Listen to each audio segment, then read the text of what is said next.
It is proving more and more difficult to justify and rationalizing bringing children into this world. I don't want to sound like a nihilist here, but when you see the indoctrination happening in children as young as 3 with gender ideology forced upon them, it is difficult, I will concede, not to despair. That being said, I think it couldn't be more important now for men and women to recognize coercion, brainwashing, and radicalization in our modern community and keep not just our own psychology safe, but that of our friends, that of our family, that of our community as well. So let's start with gender ideology. I mean, I believe gender ideology stems through this lack of identity, meaning, and purpose in one's life. So you see, human beings deeply seek meaning, purpose, direction, to belong to a group. You're all part of a group. If I ask you what football team you support, what sports club you like to go to, what race you are, what religion you are, you all have something that makes up who you are, and you're very proud of that. Very, very proud of that.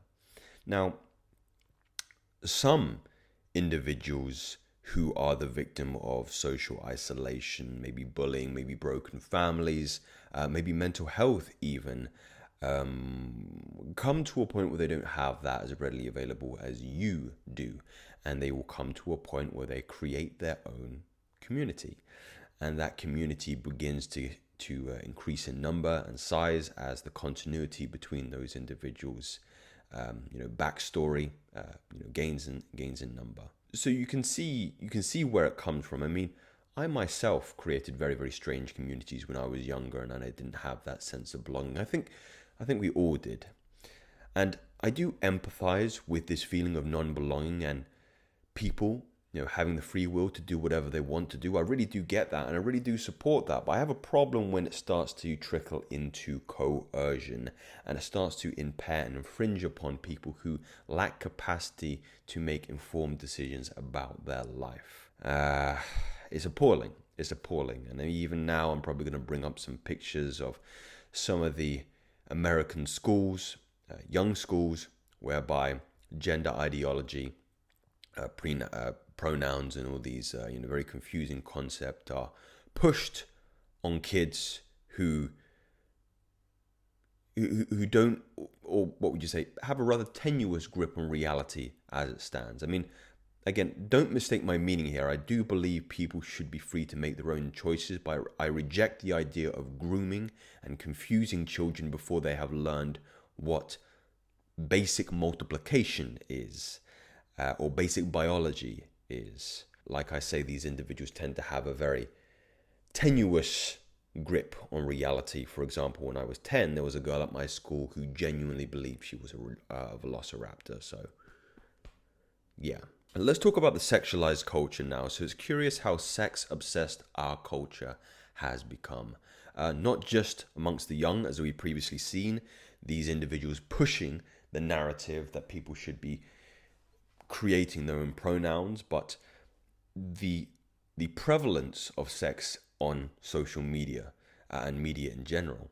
There are women I used to go to school with now who are, my age. I'm just turning 28 now, who have had kids, 2 or 3 kids, and now they're selling themselves online to other men whilst reposting on Twitter about how men are dogs and they can't find a quality one. I mean, you couldn't make this shit up. You really couldn't. Now, it's funnily or surprisingly enough that I have no problem with this. I really have no problem with this. Like I mentioned before, I really feel no grown adult should be telling another grown adult how to live their lives. But I do believe I have a problem with people who lack capacity and love to distinguish that. Like, you can make stupid decisions for yourself. That's fine. You can make unwise decisions for yourself.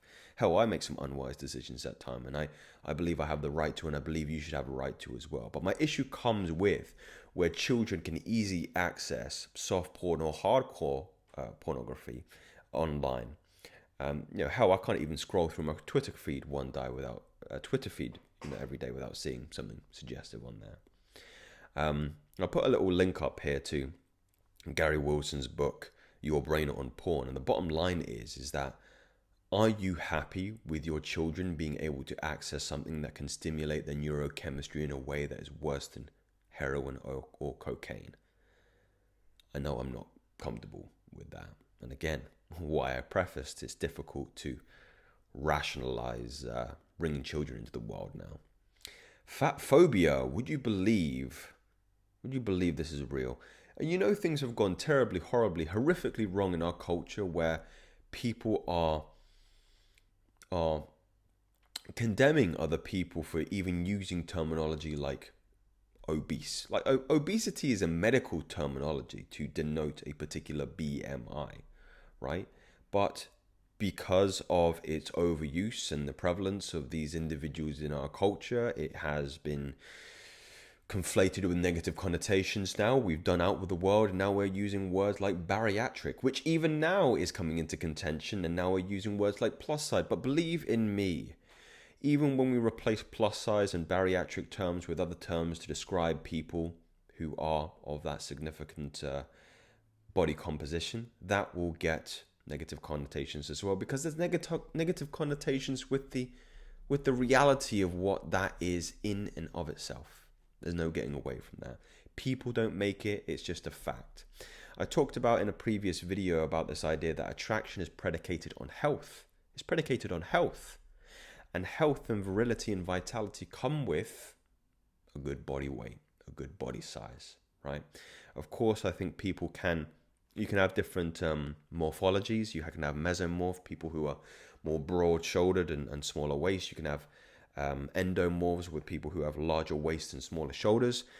You get those nuances and variability because humans are very varied creatures. But when you get somebody who's 250, 300, 350, 400 pounds, it's hard for even science to come up with an answer to that. It really is. I think I'll transition into a little conclusion here, guys. I really am struggling.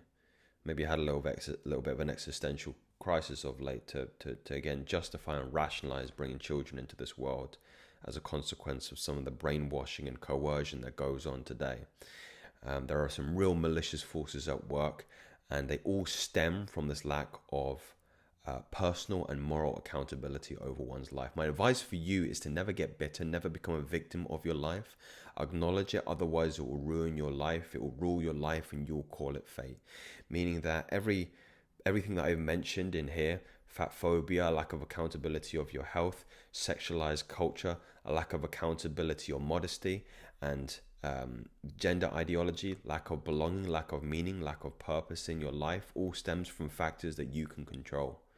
And if you brought your attention to that, to modesty, to health and accountability, and also connecting with people on good, strong moral structures, there would cease to be these things. But let me know, gentlemen, let me know what else you feel is particularly insidious in the world today, so I can shed more light upon it, shed more education, shed more insight. But like I always say, these are just theories. Take what is valuable, gentlemen, discard which is not, and I'll speak to you again very, very soon. Take care.